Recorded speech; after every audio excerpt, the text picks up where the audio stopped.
He needs the big lie number 2 in order to keep the grift going.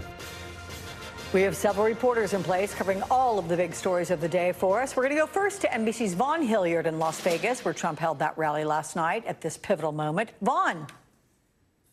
That's right. This week could be a defining one, with early voting now just a mere few days away. But even more so, it was that debate on Tuesday night that set a tone for what Americans are watching now play out on the campaign trail. The two presidential nominees in dueling showdowns Friday night. Vice President Kamala Harris in Pennsylvania. We're not going back because America is ready for a new way forward. Former President Donald Trump in Nevada. Comrade Kamala Harris, you're fired! You're fired! Get out! As thousands of voters, including those in battleground Wisconsin, begin receiving mail ballots next week. You're a big Trump supporter? How do you feel about the race right now? It's close. Mr. Trump also speaking to reporters from his Los Angeles golf club on Friday, while facing more scrutiny from his own party over his travels this week with Laura Loomer, a far-right activist known for making racist and homophobic comments online. I know she's a big fan of the campaign, but I really don't know. What does she bring to you? Well, she brings a spirit to us that a lot of people have. We have very spirited people. Hours later, Trump posting on his social media account, "She's a private citizen and longtime supporter. I disagree with the statements she made." Meanwhile, Vice President Harris campaigning in Luzerne County, Pennsylvania, where her opponent handily won 4 years ago, trying to broaden her ticket's appeal to working-class voters. For far too long, our nation has encouraged only one path to success: a four-year college degree. But Harris also facing continued protests as a ceasefire deal between Israel and Hamas remains unsecured. And both candidates dealt a blow Friday after Pope Francis spoke out on the U.S. election, criticizing Trump for his treatment of migrants and Harris for her support of abortion rights. Il male minore. Saying voters must decide between the, quote, lesser of two evils. And after insisting earlier this week that he would not debate Vice President Harris again after his performance earlier this week, Donald Trump on Friday seemingly opening up the door to reconsidering. When asked if he would engage in another debate, he responded, quote, "Maybe if I got in the right mood." Okay, whatever that means. Thank you, Vaughn, for that. Let's go to NBC's Erin Gilchrist at the White House for us. Erin, welcome. So what are we hearing from the vice president in her second sit-down interview since becoming the Democratic nominee? Well, Alex, let's talk about the where of it all first. The vice president spent 4 of 5 days last week in Pennsylvania, right? Vaughn mentioned the fact that she was in Luzerne County. That is a bright red, ruby red, fire engine red. It is a red county in Pennsylvania. And the Harris-Walz campaign has said that they want to spend time in those places where former President Trump has always had a firm grip. But places where they think they can sort of run up the margins just a little bit to try to garner some more support. And so she sat down there with a Philadelphia-based TV station, a local TV station, the ABC affiliate there, but obviously in that Republican county. And she talked about some of the things we've heard her talk about on the campaign trail before, about her economic ideas, about what she wants to do for small businesses and to lower costs for families. She talked about her own gun ownership and gun rights as well. And then she was asked by the reporter there about how she would speak to people who share former President Trump's values but are open to something different. That's how the question was phrased. And I want you to hear part of her response to that question. Most Americans want a leader who brings us together as Americans and not someone who professes to be a leader who is trying to have us point our fingers at each other. I think people are exhausted with that approach, to be honest with you. I think that just makes us stronger and more healthy as a country to say, look, we can all debate our differences around, you know, various policies, but let's stop with the division. Like, enough of that. Let's bring everybody together. And that really is consistent with the message that the vice president has been taking across the country. It's worth noting that she is here in Washington today. She and President Biden will speak tonight at the Congressional Black Caucus dinner that's happening here tonight. Her running mate, Governor Tim Walz, is also on the campaign trail today, and they both will be in these critical battleground states again next week, Alex. We just learned from the campaign that the vice president will be in Pennsylvania, Michigan, and Wisconsin next week. Governor Walz will be in Georgia and North Carolina. Again, these critical battleground states where there's an understanding at this point in the cycle, Alex, that the supporters who support Vice President Harris are pretty much locked in. Those who support former President Trump are pretty much locked in. It's that sliver of people who are undecided in those key battleground states that the campaign are now trying to speak directly to. And when I say directly, I mean they're going to these places. And you saw the vice president go into there was a spice shop last week in Pittsburgh, and she's visited bakeries and bookstores and things of that nature, trying to have that one-on-one retail experience with people, trying to drum up support. Yeah, it sounds kind of like micro campaigning. They're really definitely drilling down, trying to get one-on-one as much as they can. Aaron, thank you so much for that. We'll see you again later. Let's turn now to NBC's Maggie Vespa, who's joining us from Springfield, Ohio. That's certainly a town in the middle of a sudden political firestorm. So, Maggie, how are those in the town reacting to all these false rumors that have caused some real, genuine threats?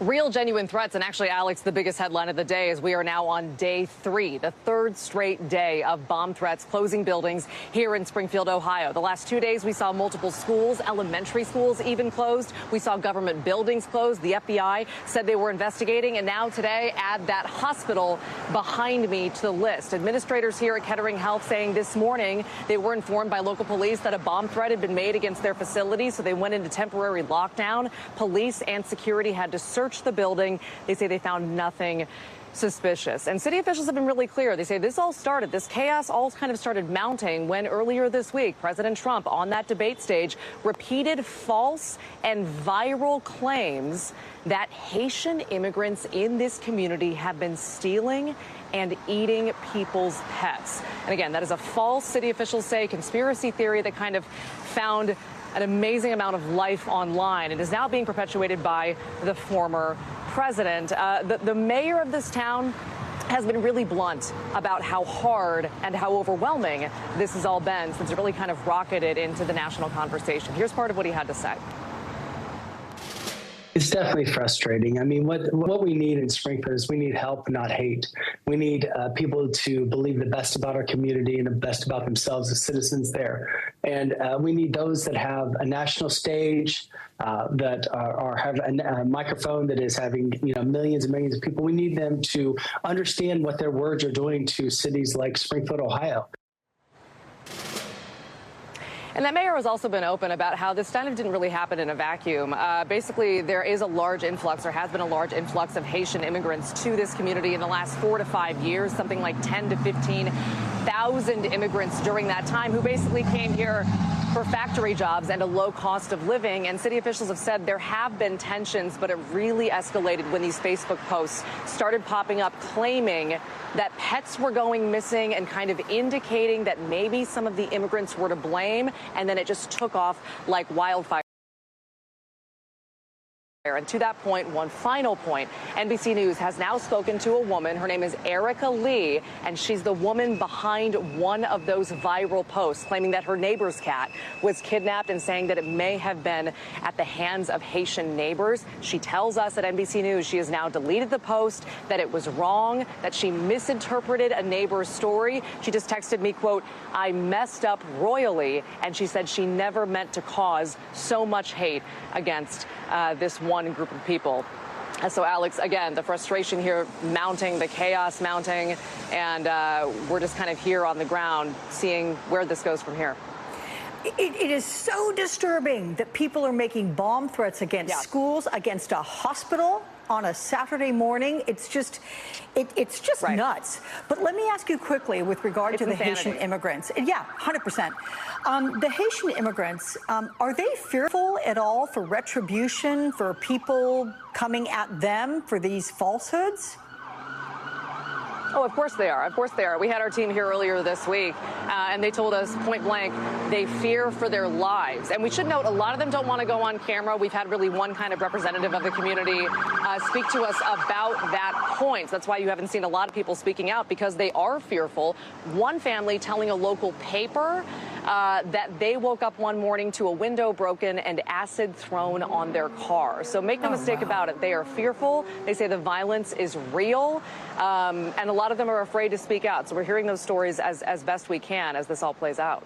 And again, a lot of these Haitian immigrants have come and they're doing factory working jobs that weren't able to be filled. They did not have the labor pool to draw to fill those jobs. So that's what they're doing there, folks. Okay, Maggie Vespa, thank you so much. Tensions rising between Moscow and Washington, and Vladimir Putin threatens war. Next, is there any hope of de-escalation? Peter Baker, chief White House correspondent of the New York Times, and our good friend, joins me in 90 seconds.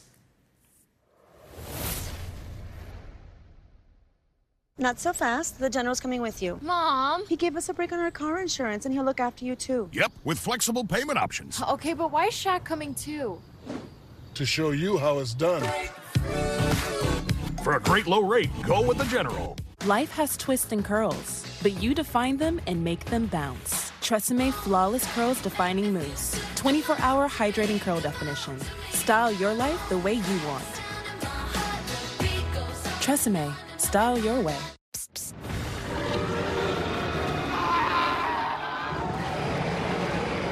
With Flonase, allergies don't have to be scary. Spray Flonase Sensimist daily for non-drowsy, long-lasting relief in a scent-free fine mist. Psst, psst. Flonase, all good. That grimy film on your teeth. Dr. G? It's actually the buildup of plaque bacteria, which can cause cavities. Most toothpaste quit working in minutes, but Crest Pro Health's antibacterial fluoride protects all day. It stops cavities before they start. Crest. Switch to Shopify so you can build it better, scale it faster, and sell more. Much more. Take your business to the next stage when you switch to Shopify. When you're the leader in disaster cleanup and restoration, how do you make like it never even happened happen? Woo! Yeah! By being prepared for anything! Serve Pro, like it never even happened. Tensions are rising between the Kremlin and the West today, with President Biden poised to approve Ukraine's use of long-range U.S.-supplied weapons in Russia. Despite Putin's warning, Russia would be at war with the U.S. and its allies if they let their previous restrictions, if they lift those. So the president doubled down on his support for Ukraine during a White House meeting with the U.K. Prime Minister yesterday.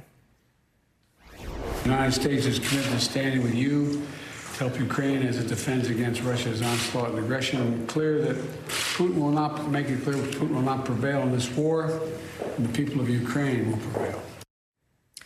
Let's bring in Peter Baker, MSNBC political analyst, chief White House correspondent for the New York Times, and co-author of The Divider, Trump in the White House, 2017 to 2021. Welcome, my friend.